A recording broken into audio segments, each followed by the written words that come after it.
The horse smells it first. The rider does not know what it is. He does not know what kind of thing would make a trained cavalry horse do this. The horse stops. It will not go forward. The rider kicks. The horse turns sideways. It makes a sound that the rider has never heard this horse make before. Then the rider sees it. It is gray. It is the size of a building. It has a nose that is also a hand. It is looking at him. 280 BC. The plain of Heraclea. A king who has never lost a battle is about to win one, and wish he had not. This is Roman knights. We go back. We listen.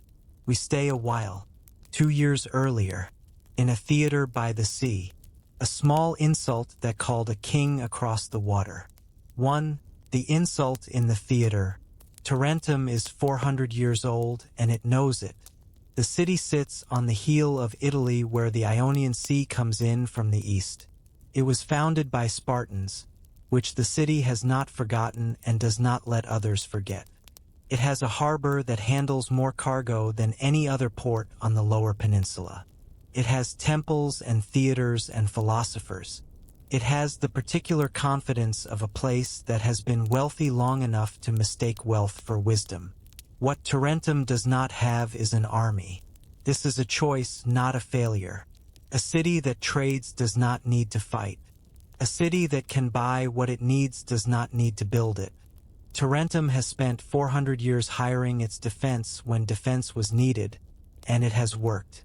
When the Samnites pushed south, Tarentum hired Alexander of Molossus. When the Lucanians threatened, Tarentum hired Cleonymus of Sparta. The model works. You pay someone capable, they fight, they go home. There is one problem with this model. The people you hire sometimes do not go home. Or they go home but come back. Or they change the terms once they are there and you have no leverage to refuse. Tarentum has learned this lesson several times. It has not stopped using the model. There is no other model it knows. The treaty with Rome is old and clear. Roman warships are not to enter the Gulf of Tarentum. This was agreed long ago, in a period when Rome was smaller and the terms suited both sides. Rome has since gotten larger. The terms have not changed. Whether Rome still considers itself bound by an old treaty is a question Tarentum has been unwilling to ask directly. In the spring of 282 BC, a Roman squadron passes near the mouth of the Gulf. How near is disputed. The Roman account says they were outside the boundary. The Tarentine account says they were not. The Roman account was written by Romans. The Tarentine account was written by people who no longer exist as a political entity. This affects which version survives in better condition. What happened is not disputed. The Tarentines launched their warships and attacked the Roman squadron. 4 Roman ships were sunk. 1 was captured. The Roman commander was killed. This is not diplomacy. This is a decision. Tarentum has decided. What it has decided to do next is the part that matters. The Roman delegation arrives by land. 3 men, a senior envoy, 2 assistants. They have walked south from Rome and they are tired and their Greek is not good. This last point will become important. The city receives them in the theater. Not because the theater is the formal meeting place for such delegations. The theater is where people go for entertainment. Tarentum is in the middle of a festival when the Romans arrive, and the council decides to continue the festival. The delegation can wait, or it can speak in front of the assembled audience. The assembled audience is enjoying itself and does not intend to stop. The senior envoy speaks in Greek. His Greek has the particular quality of someone who learned it as an adult for professional purposes. He is fluent in the way that is never quite natural. The grammar is correct. The accent is not. The audience laughs. Not at the argument, at the accent, at a toga in a Greek theater, at the specific pleasure a confident city takes in noticing the gap. The visitor has not noticed it. The envoy continues. The audience laughs again. He stops. He looks at his toga. He looks at the audience. He is not a man who laughs easily, and he is not laughing now. He says something. His Greek is not good enough for irony, so he says it in Latin. You will wash this toga clean with a great deal of blood. He leaves. Tarentum finds this funny too. The humor will not last. The envoy goes home. His report reaches the Senate. The Senate votes. The accounting of the insult begins. Tarentum has its fleet and its harbor and its philosophers and its 400 years of confidence. What it does not have is an army. What it has not decided yet is how serious that problem has become. It is about to decide. The harbor at Tarentum in the spring morning smells of fish and cedar planks. The particular brine that accumulates in any harbor where ships have been working for 400 years. The fishermen are out before the merchants. They come in before the merchants leave. The harbor has this rhythm, has had it for as long as anyone can remember. The city grew around the harbor the way cities grow around things that make them possible. Without the harbor, Tarentum is a pleasant hill. With it, Tarentum is a city. The men who attacked the Roman squadron knew the harbor. They knew which boats were fast, which pilots could take a vessel out through the southern passage without the standard approach lane. Everyone in Tarentum who works on the water knew.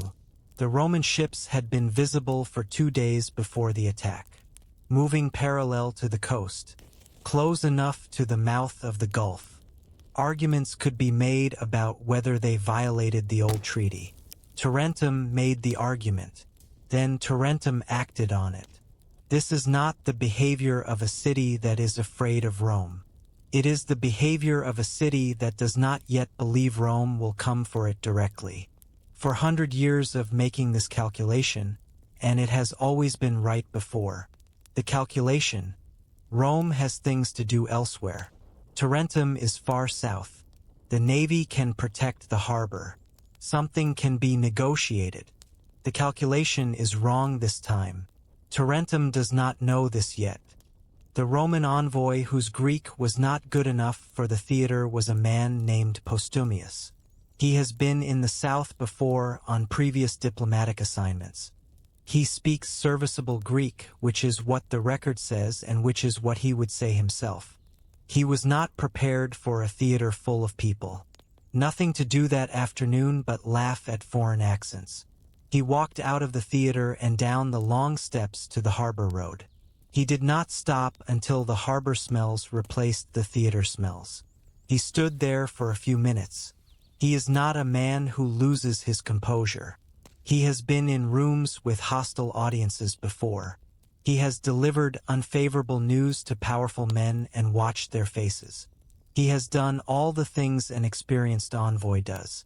Over the years he has developed the useful ability to be in a bad room without showing the full cost. He stood at the harbor and showed the cost for a few minutes. Then he put the toga straight, walked to where his escort was waiting, told them they were leaving. They left. The journey back is 6 days by road. He uses the time to compose the report. By the time he reaches Rome, the language is settled. He is not performing outrage. The outrage is genuine. He is selecting from the genuine outrage the words that will produce the right result in the Senate. The right result is, Rome sends an army to the south. He believes this is the right result. He is not wrong about what Tarentum did, or what it means, or what it will do again if nothing changes. He is constructing a report from true facts that leads to a conclusion he already holds. This is also what diplomacy is. Cities do not go to war over insults. They go to war over positions. The insult is what you tell the crowd. The position is what you tell yourself at the harbor, in the time between the theater and the road home. Postumius's position was, the South cannot be left to cities that attack Roman ships and laugh at Roman envoys. The insult confirmed it. He did not need the insult to hold the position. He held it before he arrived. He gets home in 6 days. The Senate reads his report. The vote follows. 2. A city that hires its wars. The Council of Tarentum meets the morning after the envoy leaves. The comedy of the previous evening has faded. What remains is the specific feeling of a city that has just done something it cannot take back. They sank Roman ships. They humiliated a Roman delegation in front of a crowd. The crowd enjoyed it. The crowd has gone home. Now it is morning and the council has to decide what comes next. What comes next is that Rome is going to send an army. This is not a prediction. It is an accounting. Rome sends armies when its ships are sunk and its envoys are laughed at. This is what Rome does. The council knows this. The council has known this since before the Roman squadron appeared at the mouth of the Gulf. The question was never whether Rome would respond. The question was always what Tarentum would do when it did. Tarentum will hire someone. This is the model. This is the only model the city knows. It has worked before. It will work again. The question is who.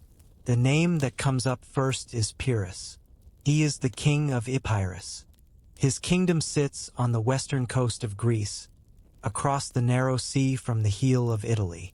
He is 38 years old, and he has spent 38 years either fighting or preparing to fight. He has been king since he was a child. Lost the throne. Got it back. Lost it again. Got it back again. He has fought alongside Demetrius and against him. He has campaigned in Macedonia and in Sicily and on the coasts of Greece. He has never lost a battle. This last point is the one Tarentum cares about.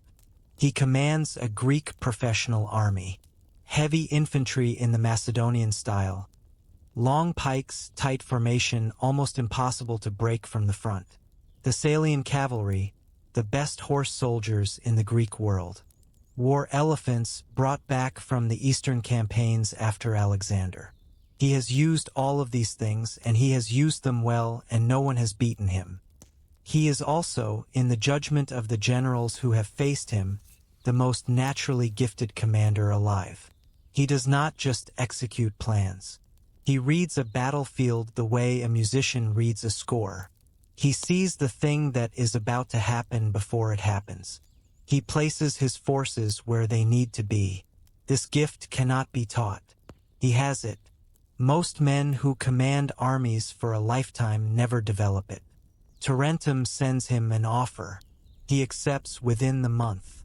There is something the Tarentine Council does not fully understand about why he accepts. They think he is coming to help them. They think the money is the reason, or the appeal to Greek solidarity against Roman expansion, or the chance to test himself against a new kind of enemy. All of these things are true. None of them is the main reason. The main reason is what he sees when he looks west. Italy, then Sicily, then Carthage, then everything between. He has read about Alexander. He has thought about Alexander since he was a child. He is related to Alexander by blood on one side. He does not diminish the line when he tells it. He has spent his whole life fighting over small kingdoms on the edges of the Greek world. The world is larger than those kingdoms. He is looking at the western half of it and calculating what it would take. Tarentum is not the destination. Tarentum is the harbor. He accepts the offer. He begins assembling his army. He adds to the elephants he has. He requisitions ships. He writes to the king of Macedonia for additional cavalry. He is already thinking past Tarentum to the thing beyond it. This kind of ambition looks like confidence from the outside. From the inside, it is something simpler. He has wanted the larger thing his entire life. He has found a door. He is going through it. What waits on the other side is not what he expects. The men who organize the crossing know how to move an army by sea. They do not know how to move elephants by sea. These are different problems, and the second one requires solving before the fleet can leave. Elephants at sea are difficult. They are not afraid of much as a category of large animal. Water they are familiar with. Ships they are not. A ship moves in ways the ground does not. An elephant that cannot compensate will compensate. In ways that damage the ship and the surrounding men. The handlers have procedures for this. The procedures were developed over many campaigns in the Eastern world. Elephants have been used in war there for generations. You board them slowly. You keep them comfortable. You put familiar handlers close to them at all times. You do not let them become aware of the open water for longer than necessary. 20 elephants. Dozens of ships. The logistics of the crossing take 3 weeks to organize. Pyrrhus spends the 3 weeks doing what he always does when waiting. He studies. He has people who know Italy and he asks them questions. Not the kind of questions that produce what someone thinks he wants to hear. Specific questions about roads, rivers, grain supply, the political relationships between the Italian peoples. He is building the mental map that a commander needs before he reaches terrain he has not seen. He asks about Rome. The answers are less satisfying than he would like. Rome is large. Rome has resources that are difficult to estimate from the outside. Rome is not afraid. This last point comes up repeatedly from different sources. He has fought cities that were afraid of him. He knows what that fear produces. A kind of military caution that creates opportunities. Rome, by every account he receives, is not afraid. This is useful information. He writes it down and thinks about what it means for the approach. The fleet leaves in late winter. The storm finds it before it clears the Ionian. He does not share the full plan with Tarentum. This is deliberate. A client city that knows the full plan can disagree with the plan. Disagreement from a city that is paying for the campaign is a particular kind of friction. He does not want it while the ships are still being loaded. What he tells Tarentum is, "I will come with an army. I will drive the Romans out of the south. I will secure your freedom and the freedom of the Greek cities." This is true. It is also approximately 1/5 of what he actually intends. His officers know more. He holds a council in Epirus before the fleet assembles. The men in this room have campaigned with him across 20 years and 3 continents. They know his thinking. They know that when he says Italy, he means the beginning. They have had this conversation in the context of other campaigns. The destination always sounds final when he describes it. The destination is never final. His senior cavalry commander is a man named Megacles. He has the particular authority of someone who has saved the king's life on 2 separate occasions. He says, "The Samnites." Pyrrhus says, "Yes." Megacles says, "They have been fighting Rome for 40 years. Pyrrhus says, "Yes." Megacles says, "And they have not won." Pyrrhus says, "They did not have me." This is delivered without arrogance. It is delivered as information. Megacles has been on enough campaigns to know this assessment of the king's ability is accurate. That does not make it comfortable to hear. He says nothing further on the subject. The council moves to supply routes. 3. The question Cineas asked. The night before the fleet is ready, Cineas comes to see him. This is not unusual. Cineas comes to see him most nights when a campaign is preparing. He is the man Pyrrhus talks to when he needs to think out loud. Not because Cineas always agrees with him. The opposite. Cineas is the one person in the court who will say the thing no one else says. Without apology. Without apparent concern for the consequences. This is a rare thing. Pyrrhus has learned not to waste it. They sit. There is wine. Cineas has a question.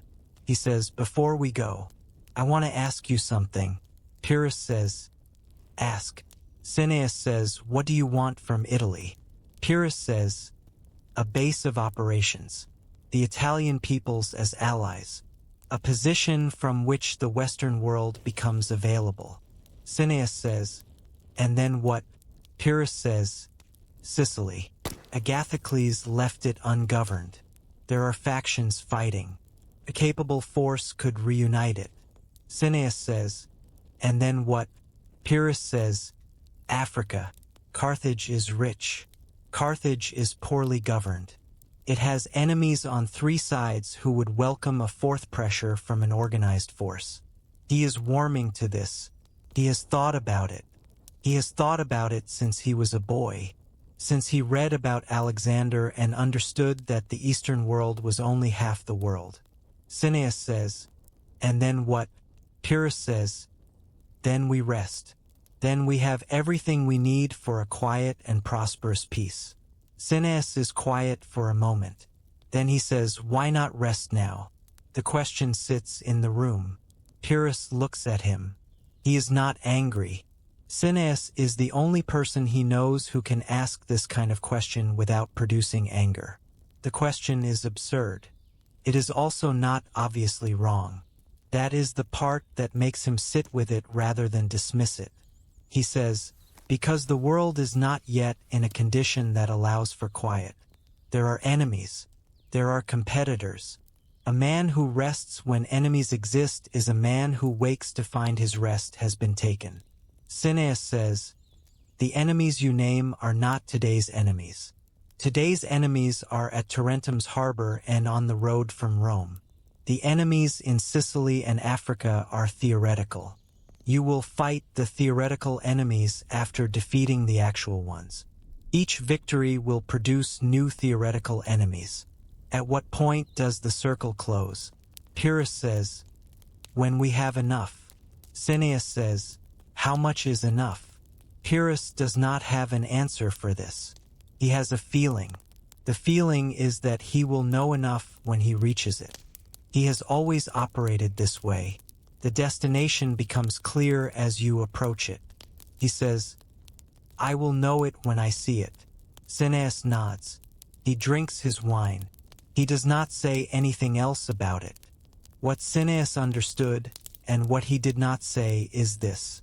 He has watched Pyrrhus for 20 years. He has watched him fight his way to a throne and lose it. Fight his way back and lose it again. Fight his way back again. He has watched a man who is most alive when engaged in war. Uncomfortable in peace the way some people are uncomfortable in crowds. Stillness more difficult than danger. The answer to how much is enough is not a number. It is a condition. The condition Pyrrhus is looking for is a world arranged to his satisfaction. One where he can stop fighting and rest. That condition does not exist. It has never existed for anyone who thinks the way Pyrrhus thinks. You cannot fight your way to peace. Each victory creates the next war. The circle does not close. He does not say this. He has come close to saying it before. Each time he stops at the edge of it. He knows it will not help. Pyrrhus already suspects it and refuses to believe it. A king who stops believing in the destination stops being able to lead men toward it. It is better to leave the question unasked for now.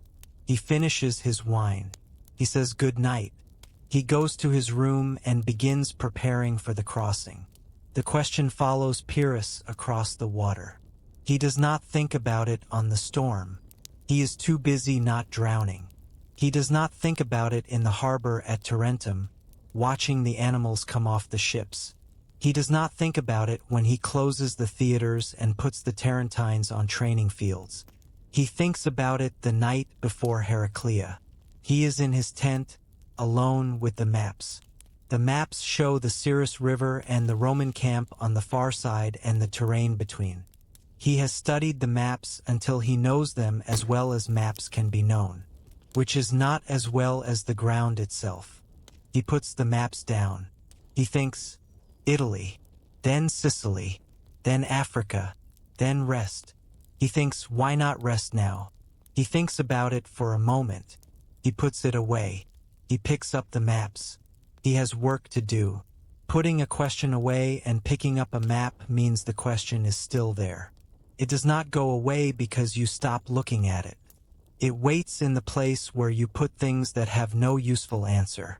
It accumulates weight there, slowly, as events that prove it right or wrong accumulate around it. By the time Pyrrhus stands on the plain of Heraclea, the question has been waiting for 4 months. He has not looked at it since the tent. He will look at it again. Not today. Today is for fighting. For, taller than the masts, the storm hits before the fleet clears the Ionian. Pyrrhus loses most of his ships in a single night. Not to enemy action, to wind and water. He spends most of that night in the sea. He is a king who has survived many things. He survives this one too, pulled from the water by men who may not recognize him. They bring him out regardless. He reaches the shore of Italy with what the storm has left him. It is not enough for the campaign he imagined. He sends for more ships, more men. This will take time. In the meantime, Tarentum. He sails into the harbor at Tarentum on a reduced fleet. The city comes to the waterfront to see what it has paid for. The harbor smells of salt and rope and the fish that are always being processed somewhere near the dock. It is a large harbor, well maintained. The water is calm. It is a clear morning and the light comes flat off the sea. The ships come in. The first things out are the infantry. They move in a way that Roman soldiers do not move. The Tarentines have seen Roman soldiers. They know what a marching column looks like. This is different. The pikes come off the ships first, bundled, and then the men who carry them. Long pikes, longer than anything in the Roman armory. A pike that length requires a different kind of formation, a different kind of discipline. The Tarentines watching from the dock understand, instinctively, that these men have trained with these pikes for years. The way they carry them says so. Then the cavalry. Getting cavalry horses off ships is a process that horses resist. The gangplanks are too narrow. The movement of the water is wrong. The smell of the harbor is wrong. The horses say all of this with their bodies. The handlers know the horses better than the horses know themselves. In this situation, that is enough. The horses come off anyway. Thessalian horses. Large, dark, well-fed. Tarentum has seen good horses. These are better. Then the last ships come to the dock. Something is wrong with these ships. They sit lower in the water than the others. They move differently even at rest. There is a sound from inside them. Not a sound anyone at the dock has heard before from a ship. A low, rhythmic thing, like stone grinding on stone, but alive. The gangplanks go down. They are wider than the others. Much wider. The first one comes off. It is gray. That is the first fact. The color of old stone, of ash, of the sky before rain. Gray in a way that is not quite any single shade. It shifts across the surface depending on how the light falls. It is large. This is not the right word. Large is for things that are bigger than expected. This is larger than the category of things you have expectations about. The dock planks flex under it. The men standing near the gangplank step back. Not because they are ordered to, because the body decides. The animal walks down the gangplank with deliberation. Something that has done this many times and found it unpleasant each time. A man sits on its back. This seems improbable. The man looks small. A second one follows. Then a third. Someone on the dock says the word they have for it. In Latin the word is not yet settled. Someone calls them Lucanian cattle. They come from the east where people gave them that name. Cattle is the nearest known thing. The name will not last. The animal does not look like a cattle. There are 20 of them. A child on the dock watches them come off the ships. She has never seen an elephant. She will live to be very old. She will tell this story many times. The part she always has trouble with is the nose. It hangs like a rope and it moves like a hand and it touches things. It touched the gangplank ahead of each step, feeling the way. The child will say it was careful. For something that large, it was careful. Pyrrhus walks through Tarentum that afternoon. He is looking at the city with different eyes than the Tarentines expected. They expected a liberator's survey. He is doing a general survey. What he sees is a city that does not intend to fight. The men are in the bathhouses and the theaters. The streets have the afternoon ease of a place that believes its problems are being handled. They hired someone. The someone is here. The city can relax. He closes the theaters. This produces complaint. The complaint produces a response. By the end of the week, the theaters are closed and the bathhouses are on a schedule. Tarentum's young men are on a training field learning what a pike formation feels like. He has come to save this city. The city does not want to save itself. Both of these things are true. He will need their bodies for the campaign ahead. Their enthusiasm is optional. He does not wait for it. He had come to use Tarentum. He found a city that wanted to use him. Both were right. Neither will get what they wanted. The child on the dock goes home in the late afternoon and tells her mother about the animals. Her mother is in the middle of something and does not stop doing it. She says, "What animals?" The child says, "The gray ones. From the ships."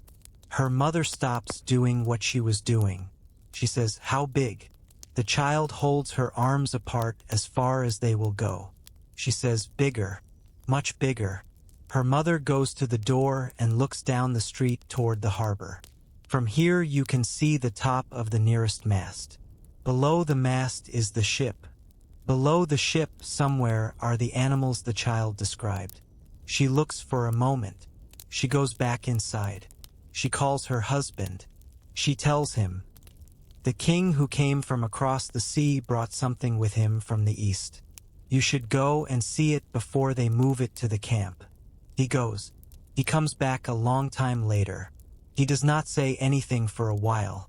Then he says, "The Tarentines who hired this man, they don't know what they've started." She says, "No." He says, "Rome is going to come for this." She does not answer.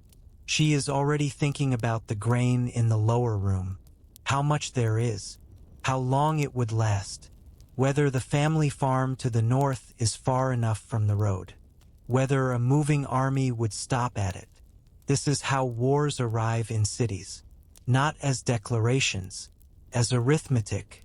One person after another doing the same calculation and arriving at the same answer. How much do we have? How long will it last? How far is safe? The harbor still smells of the ships. In the morning it will smell of the elephants too. The child falls asleep before her parents do. She dreams about the nose that moves like a hand. He holds the first full review of his combined force on the training ground outside the city. Takes longer than it should. The Greek infantry know their positions and move to them without instruction. The Thessalian cavalry arrive in the right order and at the right intervals. The elephants are at the rear, separated from the horses by enough distance to prevent the horses from knowing they are there. The Tarentines are late. Not very late. Late enough. He watches the Tarentine contingent arrive in groups rather than as a unit, filling in the positions he indicated to their officers the previous day. They are not bad soldiers. They are soldiers who have been told they are soldiers and have not yet fully believed it. The difference is visible in a review. He says nothing. He completes the review. He dismisses the men. That evening he revises the campaign timeline. He adds 2 weeks. This is also command. The ability to look at what you have and revise the plan to fit it, rather than the plan to fit what you wished you had. He is good at this. He has been doing it since his first command, when he was young enough that everyone expected him to refuse to revise. Revision looks like acknowledgement of a mistake. He learned early that it is not. It is acknowledgement of information. The 2 weeks will cost him the late winter window he planned for. He will arrive in the south in early spring instead. The Roman army will have had more time to prepare. He will have had more time to prepare the Tarentines. He does not know yet which of those two things will matter more. 5. The two armies look at each other. The Cirrus River is narrow in summer. A man could throw a stone across it and hit the other bank without much effort. A horse could wade it in most places. An army in formation would need a crossing point, but the crossing points exist and are not hard to find. The river is not a barrier. It is a line. On one side of the line is the Roman army. On the other side is Pyrrhus. They have been here for 2 days. 2 days of watching each other across a river narrow enough to see faces on the other bank. When the morning light comes at the right angle. 2 days of scouts and counter-scouts. The particular discipline of 50,000 men told to stay where they are. The consul Lavinus commands the Roman side. He is not the best general Rome has. He is the general Rome has in the south this year, which is a different thing. He has made the decision most Roman commanders make. South with an army, a foreign king on the other side of a river. He is going to fight. Waiting is not his style and it is not his orders. Rome has not sent him south to wait. Pyrrhus rides to the river's edge on the morning of the second day. He wants to see the Roman camp directly, not through reports. Reports tell you numbers. A general's eye tells you something else. He has learned to trust his eye over most other sources. He looks at the Roman camp for a long time. He expected something different. He has heard about Roman soldiers. He has been briefed on the way they fight, the formation, the discipline. He came prepared for a capable army. What he is not prepared for is this. The camp is laid out with a precision that he recognizes. The ditches are correctly placed. The watchtowers are at the right intervals. The organization is not the organization of men who have learned rules. It is the organization of men who have internalized rules so completely that they have become habit. That is a different thing. That takes longer to produce. He says to the officer beside him that the camp does not look like a barbarian camp. He says it with the tone of someone who has just found out a problem is larger than he thought. He rides back. From the Roman side, a centurion watches Pyrrhus ride to the river.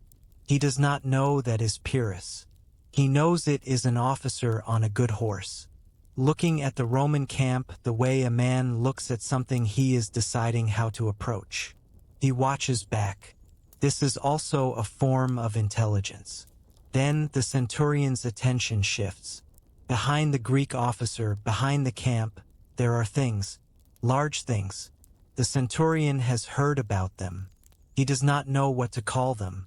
He knows the word going through the camp. Some kind of animal, larger than anything in Italy, used in the East years ago against cavalry. He knows that his horse has been strange since the army arrived in this area. Restless in a way it is not usually restless. He looks at the things across the river. They are standing in a line at the edge of the camp. He can make out the shapes, the size, the handlers on top. He looks for a long time. Then he goes back to his unit and says nothing about it. There is nothing useful to say about it yet. Two armies across a narrow river. One that fights to win battles. One that fights to outlast them. Both using the same word, war, and meaning different things. The Greek general understands war as a sequence of engagements. Won or lost. Victory goes to the side that wins more. The Roman way, built over 40 years of Samnite grinding, knows something else. War is a question of resources. Who runs out of what first? Both are right. Neither works perfectly against the other. That is why this war will take years. The river between them is very narrow. The distance is not. On the third evening, A thing happens that the centurion will remember for the rest of his life. He is on the east end of the Roman line, near the river, doing the rounds before the last watch. He has done the rounds before the last watch for 8 years. The routine is settled into him like a physical habit. He checks the torches. He checks the watch positions. He checks where the horses are staked. The horses know him well enough not to object. He is near the river when he hears a sound from the other bank. Not combat, not movement of men, something else, lower than men and longer, and coming from something much larger than a man. He stops. The Greek camp across the river is quiet. The watchfires are where they have been for 3 days. The shapes at the edge of the camp are still there in the dark. The ones he has been counting and not counting. One of them makes the sound again. It is not a sound he has words for. He has good words for most things that make sound in a military context. Horses he knows. Oxen he knows. Dogs. Men. The sounds of metal and wood. The sounds of burning. The sounds of distant fighting and close fighting and fighting in the middle distance. 3 distinct categories, distinct textures. This sound is not in any of his categories. He stands at the river for a long time. The sound comes again, further away this time, from inside the Greek camp. Whatever made it has moved, or whatever made it is responding to something else. He goes back to his rounds. He finishes the route. He reports to the officer of the watch. He says, "There was a sound from across the river." The officer says, "What kind of sound?" He says, "I don't have a word for it." The officer says, "Write it in the watch log." He thinks about this for a moment. He writes, "Sound from animal, large, not identified, approximately 3rd hour, northeast of the Greek camp line." He knows this entry is inadequate. He also knows it is accurate. The log goes to the consul in the morning. The consul reads it. He adds it to his own calculations about what tomorrow brings. The centurion goes off watch. He sleeps badly. In the morning, the armies are still across the river. Nothing has happened. The centurion eats his bread and does his work. But the sound stays in his memory the way some sounds do. Low and long and not in any category. On the 6th morning, the categories change. On the 4th day, Pyrrhus does something that his officers consider unnecessary. He goes to the river alone. Not entirely alone. He takes 2 guards and the interpreter who speaks Latin. He rides to the river's edge at the furthest point from either camp. The crossing is shallow there. The scrub on both banks provides some concealment. He sits on his horse in the scrub and looks at the Roman camp across the water. He has had 20 reports from 20 scouts. He has read the reports. He reads all reports. He is the kind of commander who reads the original report and then asks the scout the follow-up questions. The report is what the scout thought was important. The follow-up questions are what the commander thinks is important. The difference is where the real information lives. He does not need to see it himself. He sees it anyway. What he sees across the river confirms the reports but adds texture that reports cannot carry. The camp is quiet in the way that disciplined camps are quiet. Not silent. Activity but organized activity, each piece of it in its place. The guards on the far bank are where they should be and moving when they should move. He watches the watch change at the northwest corner. The timing is correct. The relieving guard arrives before the previous guard departs. The intervals are precise. The discipline extends to the men who are not being observed. He files this away. He also files something else. The Roman camp does not look afraid. Camps that belong to armies that are afraid look a specific way. Too much activity or not enough. Guards who move in clusters, close together, reinforcing each other's confidence. A quality of noise that is not quite normal. He has seen this in many camps, and he has learned to read it the way you read weather. The Roman camp looks like a camp that is waiting for a fight it intends to have. This is more useful information than any of the 20 reports. He turns his horse and goes back. He tells Megacles, "They are ready for us." Megacles says, "Yes, we knew this." Pyrrhus says, "Knowing and seeing are different." Megacles says nothing to this. He has heard the king say it before. 6. The Grey Wall. The battle begins at the river. Lavinus does not wait for Pyrrhus to cross. He crosses first. This is Roman. A Roman general who waits when the enemy is across a fordable river will answer for it in Rome. Lavinus sends his cavalry across first, upstream, to hold the Greek cavalry while the infantry crosses below. The infantry wades the Cineas.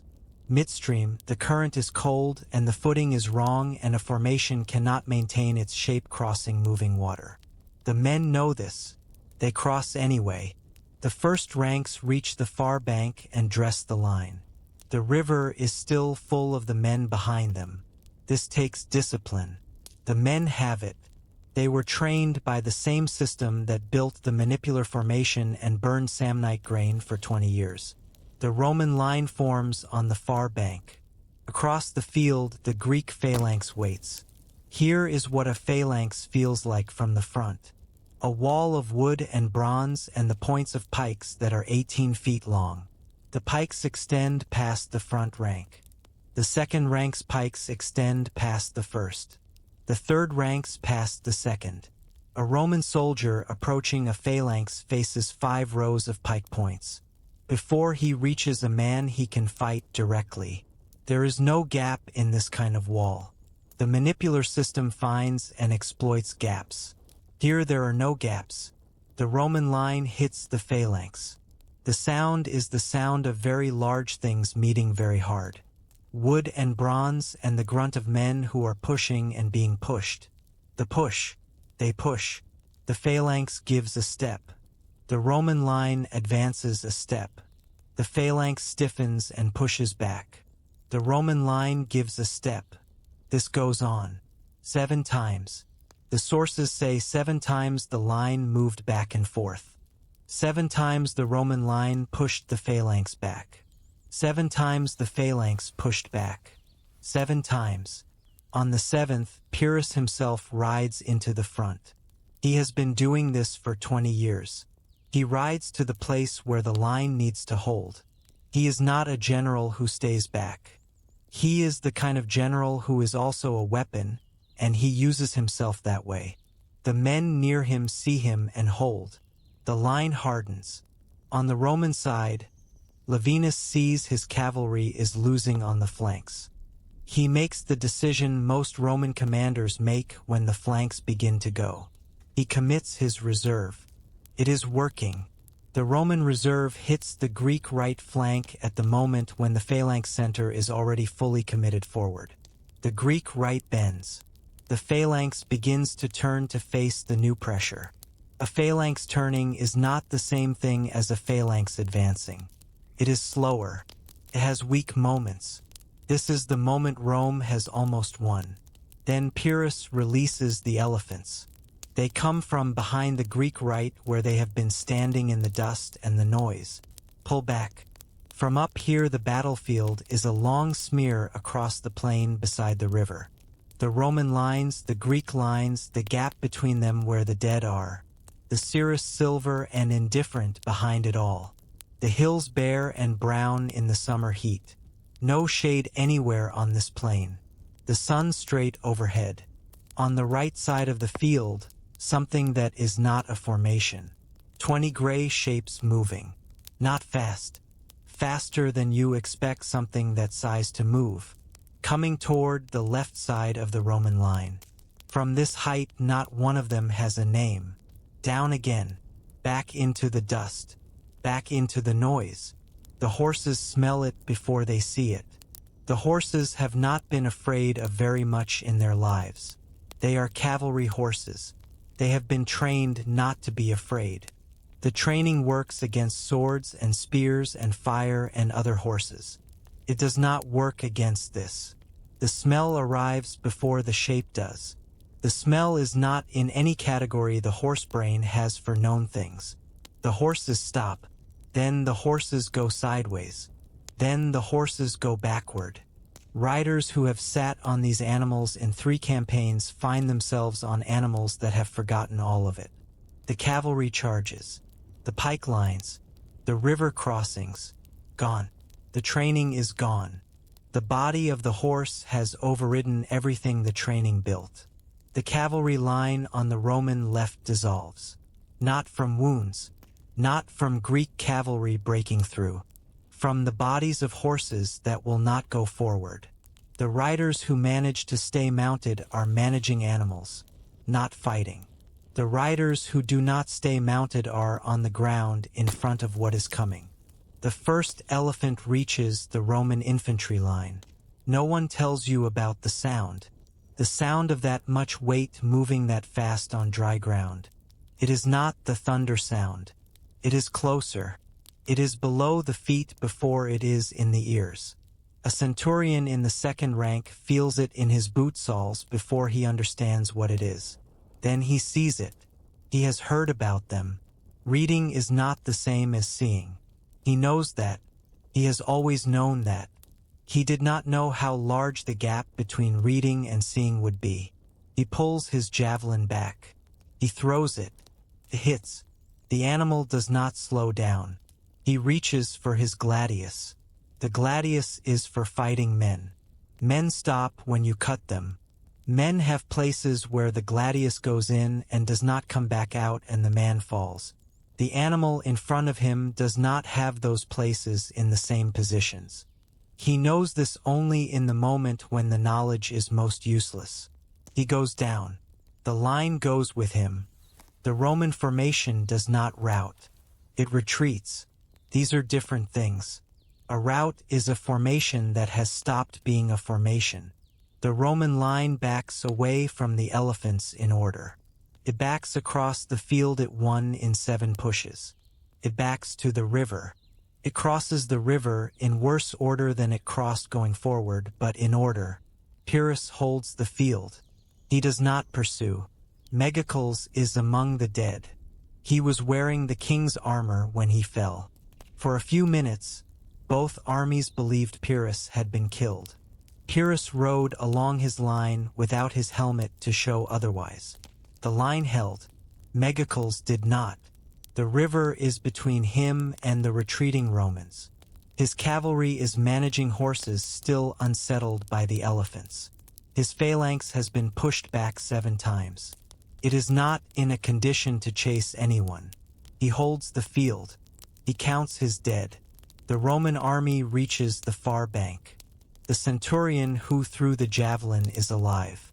The elephant stepped on the man to his right and not on him. He does not know why the elephant chose the other man. He does not think about this. He makes his way to the bank and sits down and breathes. He is breathing. That is the information. Everything else can wait. 7.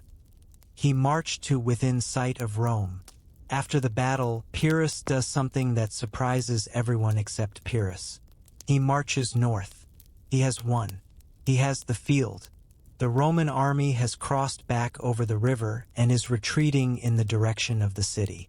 The normal sequence after a victory is to consolidate. Receive the surrenders of nearby towns. Establish a supply base. Prepare for the next engagement. The next engagement comes when Rome has recovered enough to send another army south. He does not wait for the next army. He follows the retreating Romans north. His officers understand the logic. A retreating army is more vulnerable than a formed one. The towns along the route will see the Roman army in retreat and make their own calculations. Some of them will conclude that joining the winning side is better than waiting for the war to reach them. The road to Rome passes through territory that has reason to resent Roman expansion. Perhaps the Italian peoples are waiting for exactly this. A visible victory. A king moving north. He moves fast. His cavalry is still managing the aftermath of the elephant encounter. His infantry is intact. The Tarentine auxiliaries add to his numbers. He moves north along the coast road and then inland toward Campania. The towns watch him pass. Some open their gates. A few join him, adding men to his column. But the flood he expected does not happen. The widespread rising of the Italian peoples against Rome that his plans assumed does not materialize. The towns that open gates are the ones that already hated Rome and were waiting for an excuse. The ones that did not already hate Rome stay behind their walls and watch him go. He notes this. He reaches the edge of the Campanian plain. From here, on a clear morning, a man with good eyes can see in the direction of Rome. Not the city itself. The distance is still too great, but the hills that surround it are visible. The quality of the light changes in the direction of a large city. He looks north. His scouts have been out since before dawn. They come back with reports. The Roman army is there. Not broken, not scattered, reformed and positioned. Lavinus has brought his force back together and placed it between Pyrrhus and the city. Behind that army is a second force being assembled. The city has called in its reserves. Pyrrhus reads the reports and looks at the terrain. He has been in the business of reading terrain his entire life. What he reads here is this. The road north runs through ground that favors neither side decisively. His phalanx works better in open space. His elephants work better when the line is already committed and cannot retreat. The Romans have now seen the elephants. They will position their cavalry away from them, their flanks around natural obstacles. The next battle will be harder than the last. A general looking at terrain that does not favor him sees not just the disadvantage. He sees the math underneath it. He has the army he has.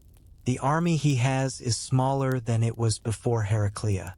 Rome is assembling an army the size of the one he just beat. Behind that army is the city that produces armies. He has a second problem. Supplies. He is 200 miles from Tarentum. The supply line is thin. The friendly territory is narrower than he planned. The towns that did not open their gates are exactly the towns his supply line runs through. An army that has outrun its supplies begins making decisions based on what it can find, not what it intends to do. He has moved fast. He has moved too fast. He calls his senior officers. The meeting is not long. He lays out what he knows. The terrain, the supplies, the second Roman force forming behind the first. The towns that did not join him. One of his officers, a Thessalian who has been in 8 campaigns, says, "Do we go back?" Pyrrhus says, "We go back." No one argues. The Thessalian has seen this before in different countries at different moments. The point where pushing forward costs more than it returns.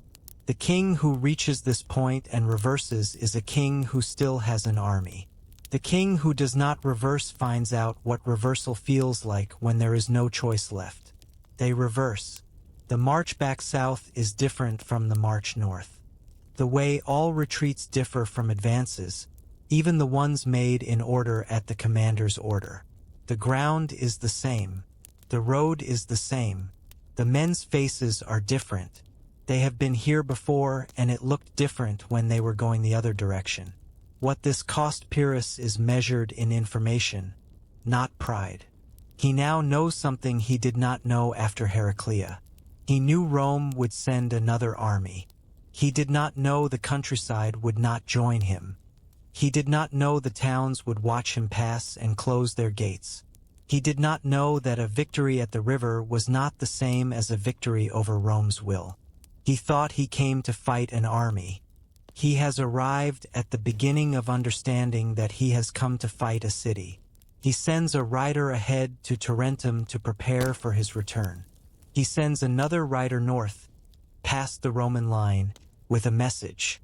The message is that he would like to discuss the situation. He would like to discuss it without fighting. if such a discussion is possible. The message reaches Rome. Rome reads it. Rome sends Cineas an invitation to come and speak. This is how the peace mission begins. Not from Pyrrhus's confidence. From his first real look at the road to Rome and what was on it. 8. The cost of winning. The field belongs to him. This is what winning means in the formal accounting. The army that holds the field at the end of the day has won. Pyrrhus holds the field. He walks it in the evening while the light is still enough to see. The way he has walked every field he has ever won. He does this after every battle. He looks at what the battle was. He looks for a long time. There are a great many Roman dead. Rome crossed the river to fight him. He had not expected that. The Romans fought as well as any professional force he has met. The phalanx held them 7 times. 7 pushes, 7 times his line bent and did not break. That is remarkable against any army. He wants to note this. He wants to note that he beat a remarkable enemy. The dead on his side are also there to be looked at. He counts them, or the count reaches him as he walks. The numbers are large. Larger than Heraclea should have cost. He knows what Heraclea should have cost, approximately, given the size of the armies and the quality of the fighting. He knows these calculations. He is good at them. The number he has cost himself is significantly above what the calculation suggested. He stops. He looks at one name on the list that an aide has handed him. He does not say anything. He folds the list and hands it back. He continues walking. The names that hurt are the ones that cannot be replaced. He brought with him from Epirus the men who have served him for years. Officers who know his system. Cavalry commanders who can read a flank in real time and make the decision without waiting for orders. Men who have been with him through multiple campaigns, who understand not just what he says but what he means. The kind of professional that takes years to build and is gone in an afternoon. Rome loses legionaries. Legionaries are Roman citizens. Italy is full of Roman citizens. The differential alliance fills the army back up. Rome has this mechanism. It works. Pyrrhus has seen it work against the Samnites and he knows it works. He does not have this mechanism. He has Epirus. Epirus is not Italy. The pool of men he can draw on is smaller. The pool of trained professionals he can replace from is smaller still. He lost generals today. He can train new soldiers. He cannot train new generals in time for the next battle. He calls Cineas. Cineas is his diplomat, his tongue where Pyrrhus is the sword. The sources say that Cineas's words won more cities than Pyrrhus's army, and the sources are not wrong. He is a small man with a large memory. He has the specific gift of making whoever he is talking to feel understood. He remembers names. He remembers the thing someone mentioned in passing 3 months ago and brings it up at the right moment. He is, in the language of courts, excellent company. This is a weapon. Pyrrhus tells him to go to Rome. He tells him to go with generous terms. Too generous. Terms so favorable that Rome will have trouble explaining to itself why it refuses. He is going to try the thing he tries after every expensive battle. A negotiated peace that looks like generosity and is actually exhaustion. He has done this before. It often works. He won the field. He lost too many men to afford another field immediately. A negotiated peace now saves him the next battle. If Rome accepts, he has what he came for at a price he can afford. If Rome refuses, he has shown generosity and Rome looks intransigent. Either way, he buys time. He has told himself this is strategy. It is. It is also the only option available to him, which is the part he does not call by its name. He had wanted a quick campaign. He had wanted Italy and then Sicily and then the Western world. He has been in Italy for a few months. He has won 1 battle. He cannot afford another one yet. He calls this the cost of a difficult enemy. He is not wrong. He does not call it anything else. He sends Cineas to Rome. What he does not tell Cineas is the thing he will not say aloud to anyone. He has won battles before. He knows what you feel after winning battles. A specific kind of satisfaction that is also exhaustion. The particular quiet of a man who has done the thing he prepared for. He has had that feeling many times. He knows what it feels like. He does not have it now. He has the exhaustion. He does not have the satisfaction. There is, in its place, a feeling he does not recognize. The feeling of a man who has done the thing he prepared for and found it larger than he thought. Rome is larger than he thought. He had briefings. He asked the right questions. He has been in the business of reading enemies his entire professional life. He read Rome's public information correctly. The size of the army, the organization, the discipline, the way they cross rivers under pressure. He was right about all of this. He did not account for the way Rome fights when it is losing. The armies he has faced, when they find themselves losing, begin to make adjustments. The adjustments armies make when survival becomes the primary goal. The formation opens. The flanks take risks. The officers begin to think about the road back rather than the line forward. It is not cowardice. It is sense. You preserve what you can. The Roman army at the river did not begin to make those adjustments. Pushed back 7 times.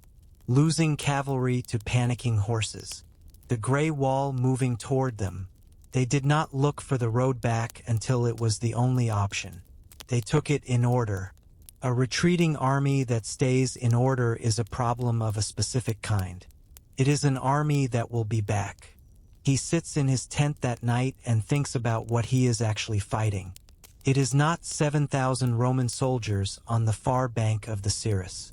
It is the thing that made those soldiers retreat in order. The thing that produced the discipline. The thing that will replace the dead ones. The dead ones will be replaced. He knows this with certainty. He has no equivalent certainty about his own dead. He sends Cineas to Rome. He begins thinking about the next battle. He does not yet have a name for the feeling. A man realizing the thing he came to do is going to be harder than he planned. For the first time. 9. The people who came to him, they come in the weeks after Heraclea. Not all at once. One delegation, then another, then a third. Men from the south of Italy who have been watching the war. They have decided that watching is no longer the right position. They come with offers. The offers take various forms, but the meaning is the same. We will send you men. We will supply your army through our territory. In exchange, we want what you are here to provide. The Samnites come first.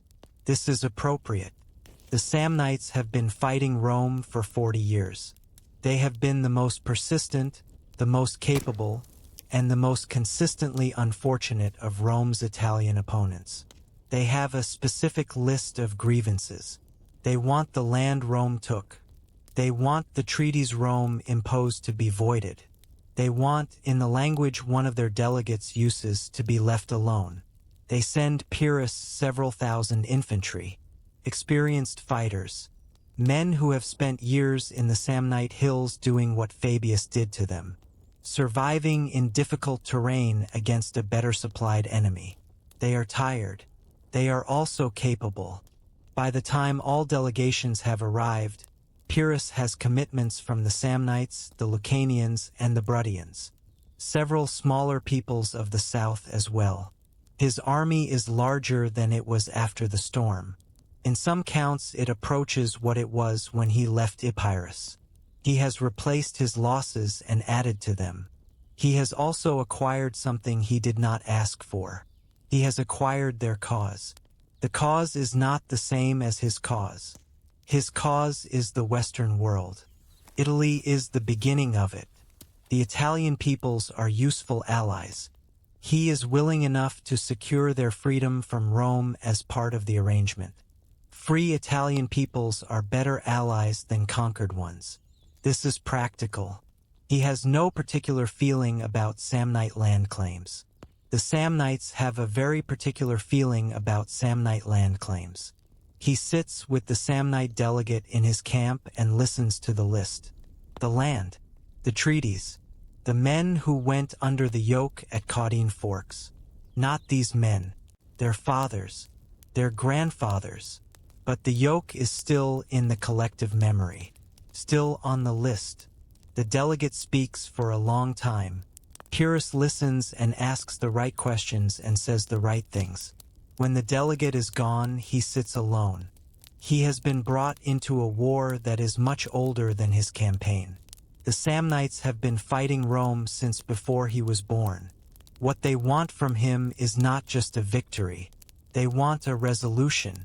They want an end to a 40-year argument. One that has cost them more than any general has been willing to count. He can win a battle and give them a resolution. That would require defeating Rome so completely that Rome cannot reconstitute. He looked at the road to Rome and counted the towns that closed their gates. He is not certain he can deliver a resolution. He is committed to trying. This is the problem with becoming someone's liberation. You become responsible for their freedom. A camp that doubles in size and diversifies in language has a particular sound. 3 languages in the cook fires: Greek, Oscan, and one of the Bruttian dialects that Pyrrhus's officers do not speak. The food is different in the different sections of camp. The way people sit is different. The way they tell time. The small religious observances before eating.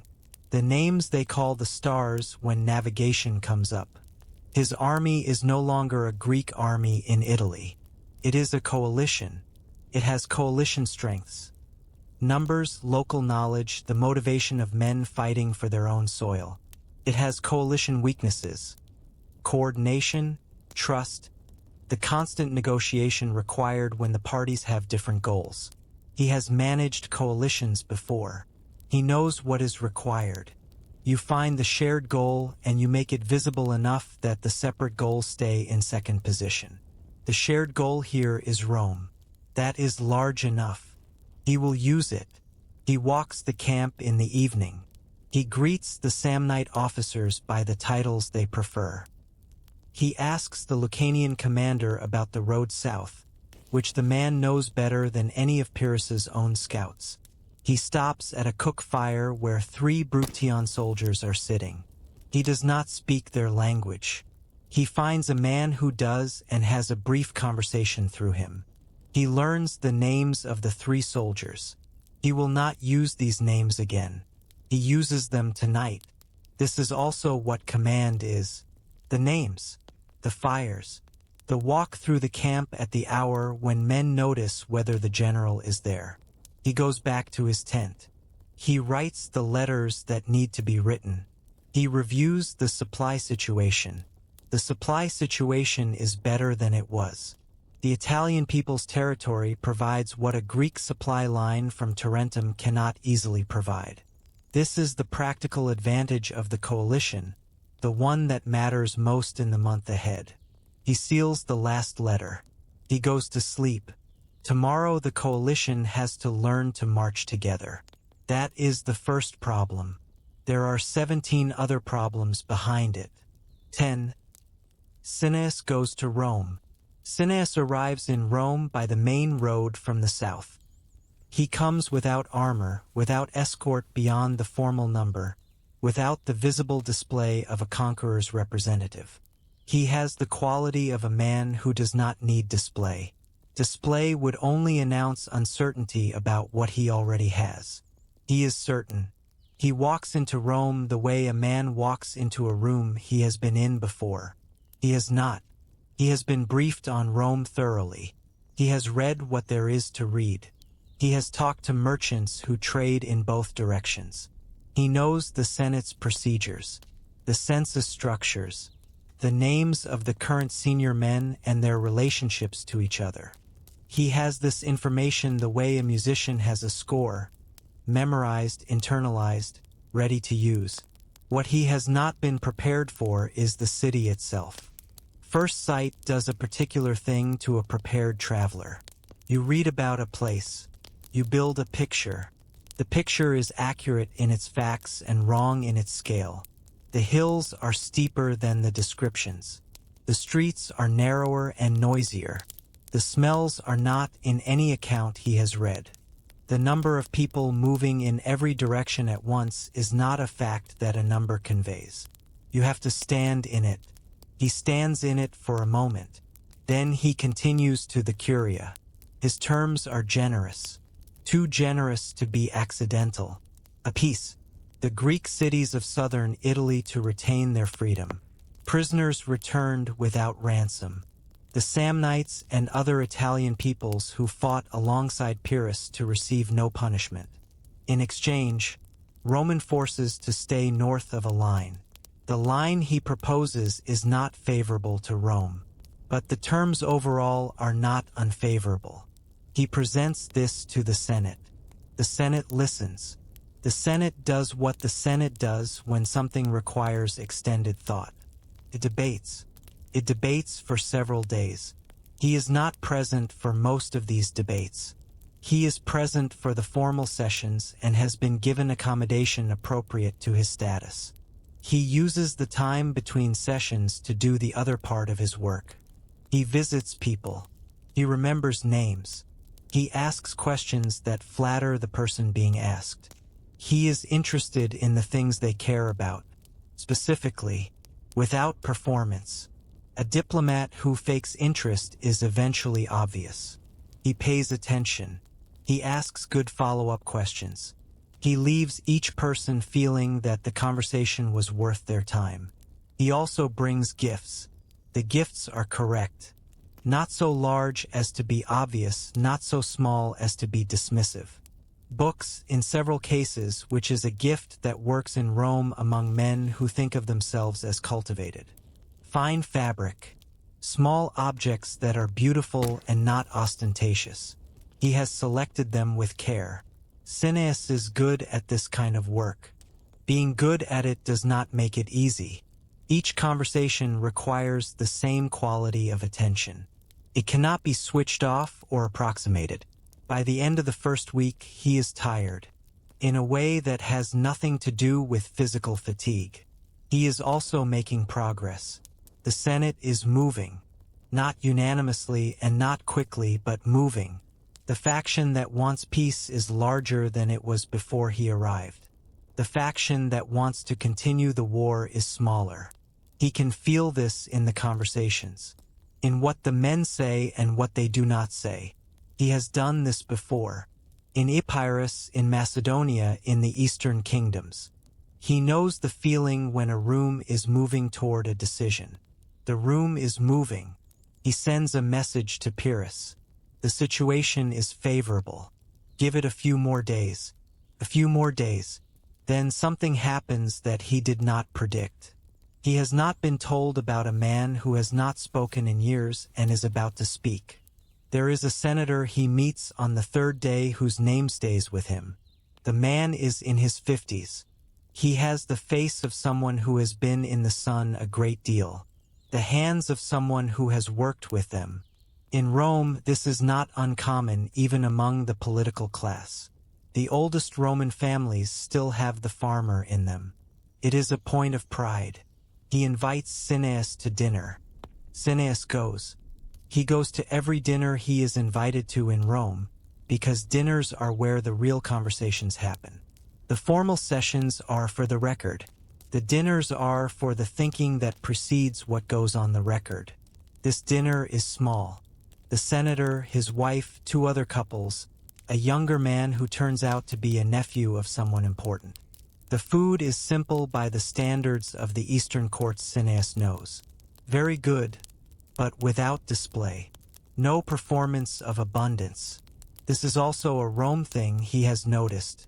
The old families perform restraint. The newer money performs abundance.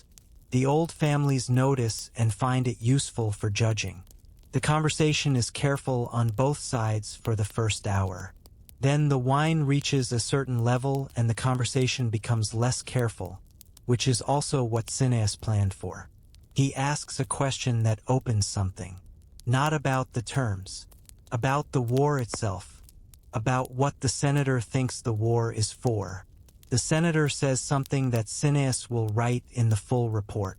And later, in his private notes, he says, Rome does not fight this war to keep the South. Rome fights every war to not lose. There is a difference. A city that fights to keep specific things will negotiate when the cost of keeping them exceeds the value. A city that fights to not lose does not have that calculation available to it. Not losing is not a number. It does not have a cost limit. Cineas says, that is a difficult position to negotiate with. The senator says, yes. He says it without apology. He says it the way a man states a fact about himself. Neither admirable nor regrettable. Simply accurate. Cineas finishes his wine. The dinner continues. He learns several other useful things before the evening is done. He does not learn anything more useful than what the senator said about the war. He also visits the Fabricii. There are two brothers, both in the equestrian order, both of military age, both with records in the southern campaigns. One of them is away. The one who is present receives him in a house that is, even by Roman standards, notable for its economy. There is almost nothing on the walls. The furniture is functional. The man is wearing clothes that make it difficult to tell whether they are his best or his working clothes. Cineas brings him a gift. A small bronze figure, Thessalian work, the kind of craftsmanship that people who know bronze work recognize immediately. The man looks at it. He says it is beautiful. He sets it on the table between them. He does not pick it up again during the conversation. When Cineas leaves, the figure is still on the table. He is not certain if the man intends to return it, or simply did not know what to do with it. Either way, the conversation was useful. The way all conversations with men who want nothing from you are useful. You learn what they actually think because there is nothing to trade. What this man actually thinks. The war is a necessary inconvenience. The terms are reasonable, but the terms are not the issue. The issue is whether accepting terms from a king on Italian soil teaches a lesson. A lesson that makes more war more likely. He says this directly, which Cineas did not expect. He says, I am not opposed to peace. I am opposed to the kind of peace that produces more wars. Cineas says, and you think this peace would? The man says, I think it depends on what the king learns from it. Cineas has no answer for this. He notes it in the report. 11. The Senate almost says yes. The Senate is going to say yes. This is not the official outcome. The official vote has not happened. Anyone who has watched a deliberative body long enough knows when the mind is made up. Before the making is finished, the Senate has made up its mind. The arguments that remain are finishing arguments. The kind that give each man the language to explain his vote to himself later. The substance is settled. The arguments are these. The war has cost Rome significantly.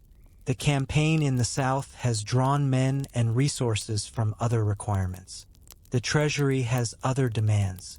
The spring planting is behind in some districts because too many farm workers are under arms. These are real costs.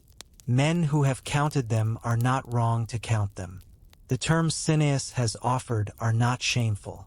They are not the terms of a defeated party. Rome has not surrendered. Rome has simply agreed to a line and a set of conditions. The Greek cities will keep their freedoms. The Samnites will not be punished again. These are concessions, but concessions from a position of negotiation, not defeat.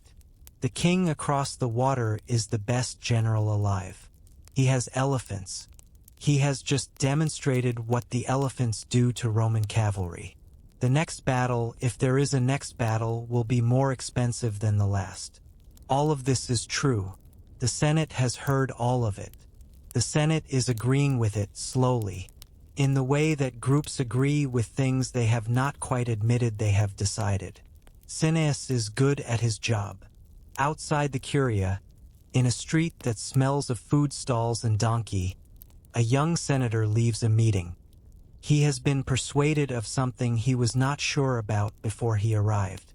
He is persuaded now. The terms are reasonable. Peace is reasonable.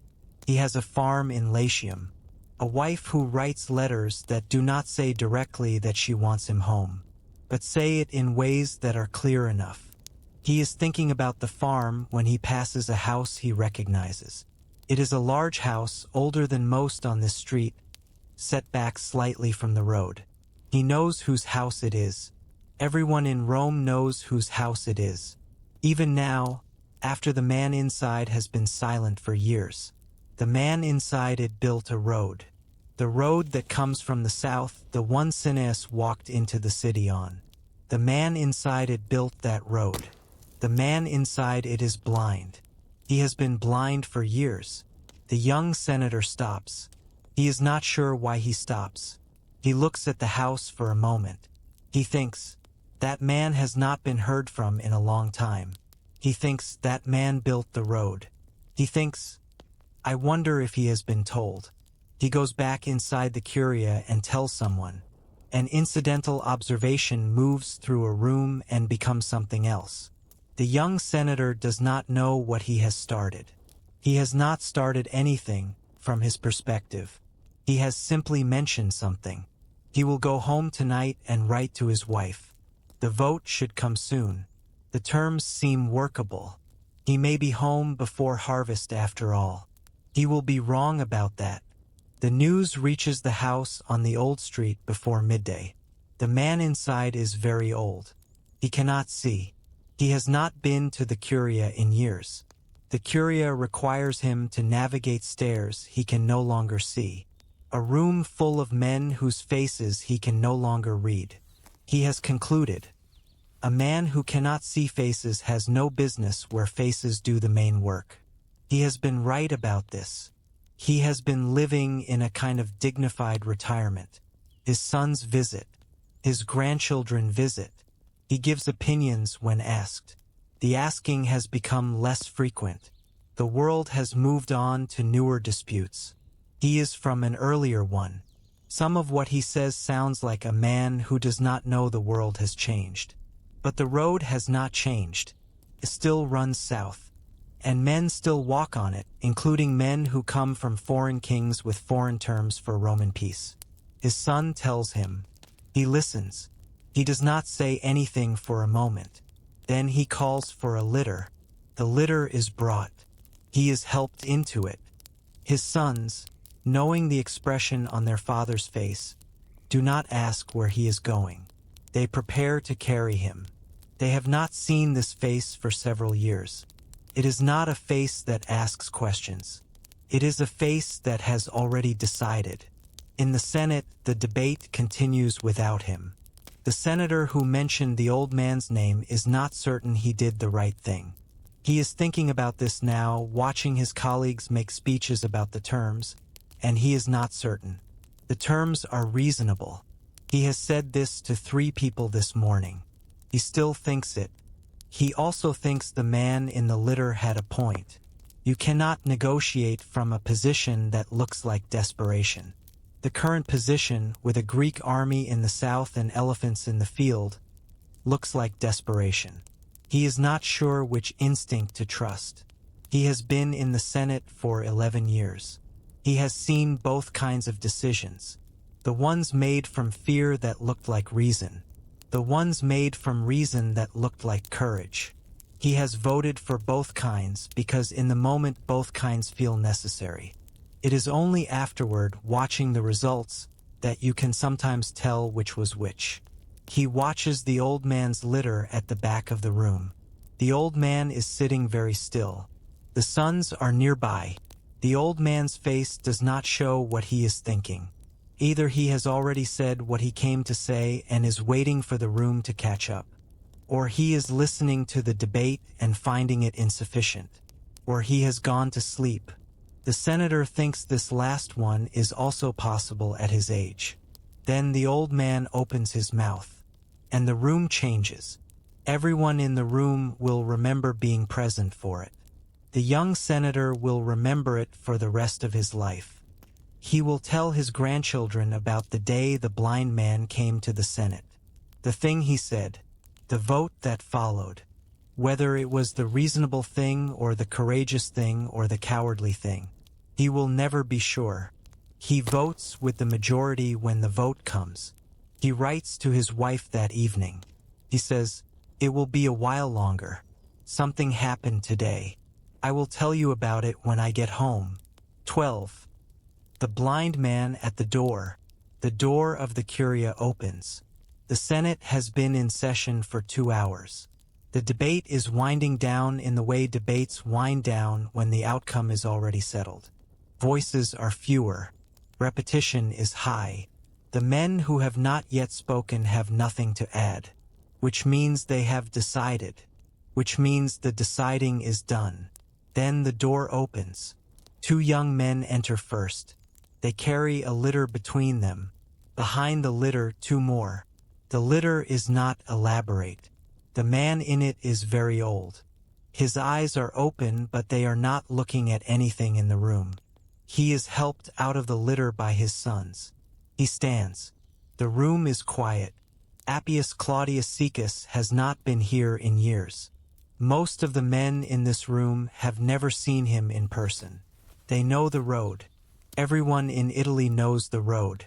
They know the water system he brought to Rome. They know the census reforms, the expansion of the voting rolls, the reputation of a man who kept doing what he thought was right, even when powerful people told him to stop. He is very old. He is very still. He has the stillness of men who have learned to be still. Movement in unfamiliar space is a risk.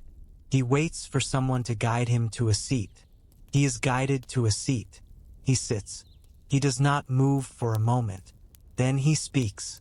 His voice is old, but it does not shake. The body keeps some things after the rest is gone. The voice is the last thing.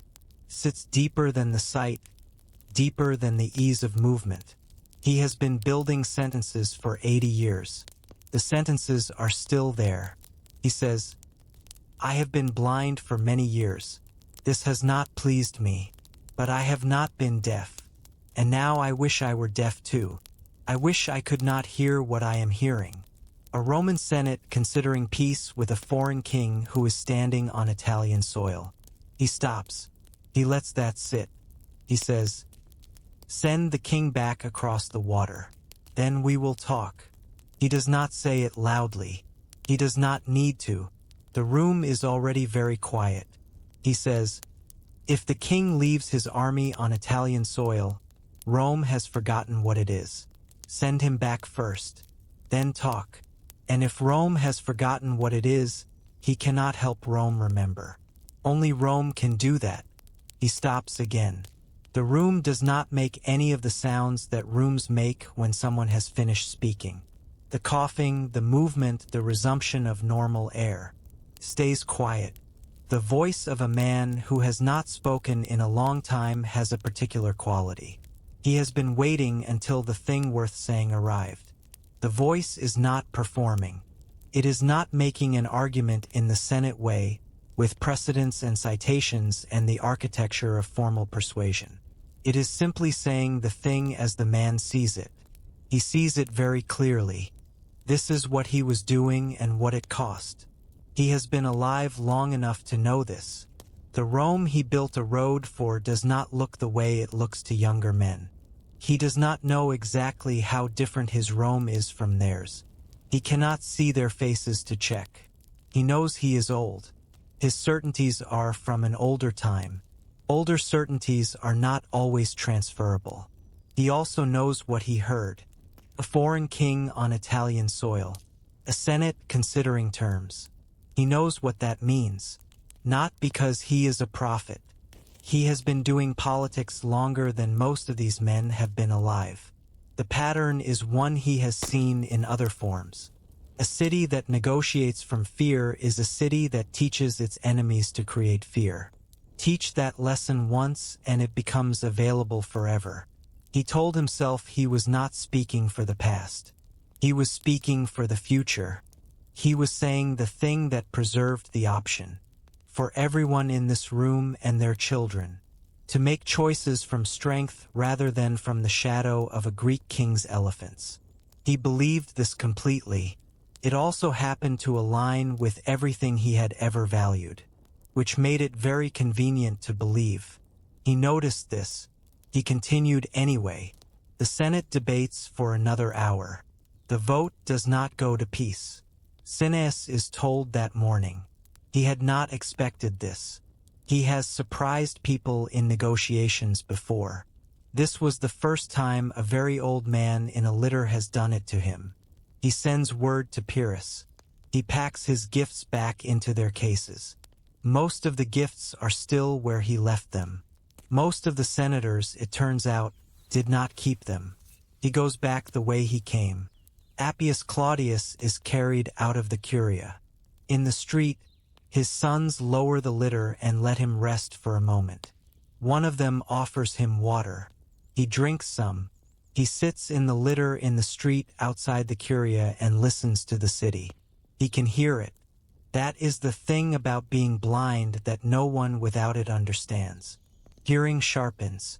Not beyond normal hearing but into a different quality of it. You stop filtering out the background. The background becomes information.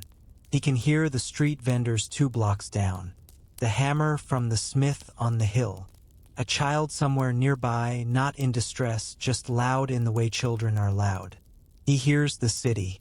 It is an old city and a loud city and a living city. He built a road into it and a water system into it. He spent 40 years of his life in rooms like the one he just left arguing about it. And it is still here, making its sounds, producing its children, growing its food, building its roads, which now include his road, which will outlast him by centuries if the stone holds. He does not know if he was right. This is the thing his sons do not know about him because he does not say it. He made arguments in that room that he believes. He also knows this. The arguments you believe most strongly are sometimes the ones that need examining most carefully. You believe them strongly precisely because they align with who you already are. He said, "Send the king back first, then talk." He meant it. He believes it. He also knows that a generation of young men will fight. Some will die because of the words he said in that room today. He will be long dead before anyone can say whether those words were right. He asks to be carried home. His sons carry him. The road is the road he built. His hands are in his lap. He is very tired. He goes home. The road south out of Rome is excellent. He has traveled many roads in his career. Greek roads, Macedonian roads, the coastal tracks of the Eastern kingdoms. He has an opinion about roads. His opinion: good roads are the most important infrastructure a city can have. Most cities do not have them. Rome is an exception. The road he walks is the Appian Way. It was built 10 years ago by the man who spoke in the Senate, by the blind man who had him sent home empty-handed. Cineas walks on the road of the man who refused his terms. He thinks about this. It is the kind of coincidence that says something true about a place. A city that builds roads this well is a city that thinks in decades. He has dealt with many cities. Most of them think in seasons, trade seasons, military seasons, the short cycle of threat and response. They plan for the year and are surprised by the decade. Rome, which has been building roads to places that do not yet need roads, is thinking in a different way. The road runs straight. That is unusual. Most roads follow terrain, curve around obstacles, defer to the landscape. This road does not defer. Where there is a hill, the road goes through it. Where there is a marsh, the road goes over it on a raised bed of cut stone.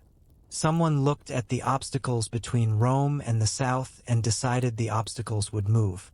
That decision in stone is what Cineas is walking on. He reaches Tarentum in 9 days. He delivers the news to Pyrrhus's representative, who sends a rider north to wherever Pyrrhus is. He arranges for his gifts to be returned.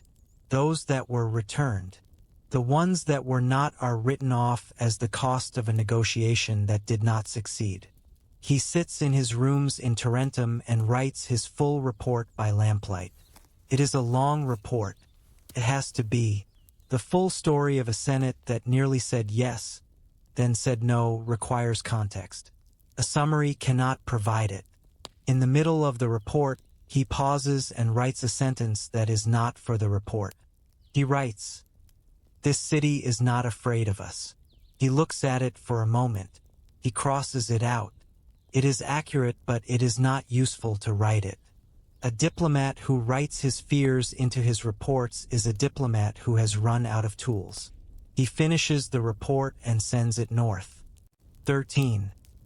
A city of kings. Cineas returns in late summer.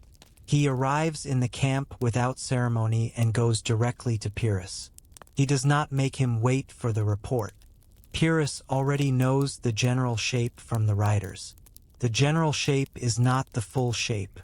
He sits down across from the king and tells him everything.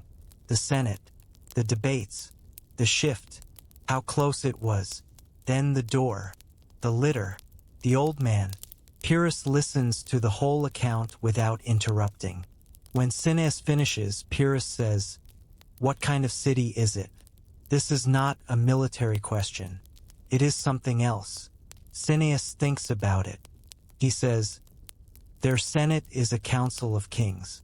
Their army has no end." He says this carefully. It is true. It is also the most dangerous thing he has said to Pyrrhus in their years together. A man who is told his enemy has no end will respond to this in one of two ways. He will stop fighting, or he will fight harder because stopping is unacceptable to him. He cannot predict which way Pyrrhus will go. Pyrrhus does not say anything for a moment. Here is what he is thinking. He has fought kings. He has fought the best armies in the Greek world. He has fought Macedonians and Spartans and the armies of the Diadochi, the inheritors of Alexander's empire. He knows how to fight power. He knows what power looks like. Power has a center. You find the center and you break it and the power ends. Kill the king and the war is over. Break the general and the army breaks. Rome does not appear to have a center. He won the battle. He held the field. He sent the best diplomat he knows with terms that Rome had every reason to accept. A blind old man in a litter opened his mouth and the room changed. He sent the old man's logic back to nothing in an hour. A blind old man. He is not afraid of the Roman army. He is afraid of what the blind old man means about the army. An army that replaces everything. An army behind which is a city that replaces everything. One old man speaks and the city remembers what it is. You cannot kill that. You can kill the old man. The next speech comes from someone else. You can beat an army. You cannot beat a system that keeps producing armies. He has won one battle. Rome has lost one battle. Rome has not changed its position, has not changed its composition, has not changed its fundamental relationship to this war. It has simply lost a battle and continued. The men who went under the elephants are being replaced. The money that funded the campaign is being replaced. The consul who made the wrong call at the river is being replaced. Rome replaces everything. He has been winning battles for 20 years. He has never fought something that replaces everything. His advisor is watching him. Pyrrhus does not look like a man who is afraid. He has a face that was designed or trained or both to not look like what it is doing internally. He looks like a man who is thinking. He is thinking. He is also, for the first time in his life, afraid of a city. Not of its army. not of its generals or its elephants or its diplomatic failure, of the city itself, the thing that sends a litter to the curia when it needs to refuse, the thing that teaches an old blind man's words to everyone who comes after him, the thing that loses a battle and the next morning begins replacing the men it lost. He has come here to be the Western Alexander. He has his road mapped. Italy, then Sicily, then Carthage. One piece at a time, the way Alexander took the East. Alexander ran out of world eventually. He kept going east until there was nothing further east to want, and then he came back and died. Pyrrhus is looking west. He is looking at a city that does not run out of anything except patience. He does not say this to Cineas. He stands. He thanks Cineas for the report. He asks about the condition of the road south. He is going to fight again. There is nothing else available to him. The road south is in good condition. The city at the end of it is also in good condition. Both have always been in good condition. That is part of the problem. Cineas, in his room in Tarentum, has been writing the full report for 3 days. He is a thorough writer. His sentences are long by preference and precise by training. Years of diplomatic work have trained him on this. The difference between what happened and what someone meant is often the most important sentence in a report. He writes both. He writes about the Senate, the names of the men who moved toward the terms, the names of those who held back, the specific arguments each made. He writes about the young senator who seemed clearly persuaded and the older one who seemed clearly afraid. He writes about the general quality of the room, which he describes as not afraid of the war, afraid of the cost of the war. These are different, and Rome has navigated the difference before. He writes about the blind man. He spends more time on this section than any other. He says, the man was a former censor. He built the road south. He expanded the voting rolls in ways that were controversial. He is known for doing what he decided was right regardless of who opposed him. His blindness is recent in the scale of his life. He is entirely present in the ways that matter. He spoke without notes and without hesitation. He said one sentence and the room changed. He pauses here. He writes the sentence down. He looks at what he has written. He has been in rooms where one sentence changed things. He has been in rooms where a man walked to the front and said the exact right words. The audience moved from one position to another in the time it takes to hear a sentence. He has seen this in courts and councils and negotiations across the Greek world. He has not seen it done by a blind old man in a litter, one who had not spoken publicly in years. He writes, I cannot give you the method. I can only say that when he was done speaking, the room was different from the room it had been. And I do not think this city can be approached the way we have approached other cities. He considers this sentence for a long time. He decides not to cross it out. He sends the report north with the writer. He sits in his room in Tarentum and listens to the harbor. The harbor sounds the same as it did when he arrived. The boats, the water, the men calling to each other in Greek and in other languages. Somewhere outside the harbor, the Roman army is doing what it does, replacing what it lost, preparing to come south again. Both sides are preparing. This is what wars are, in the middle of them. Preparation. Writer's note. I do not read Heraclea as Pyrrhus winning. He held the field. He counted his dead. The best of them did not stand up again. He could not replace them. Rome could replace anyone. A blind old man was carried into the Senate and said one sentence, and a beaten city refused to lose. That is the thing Pyrrhus could not fight. Not the legions, the arithmetic. He had spent his life killing kings, and a king stays dead. He had come to a place where the kings would not. Next time, another field, another victory. The king counts his dead again. And this time he says a sentence the world still repeats.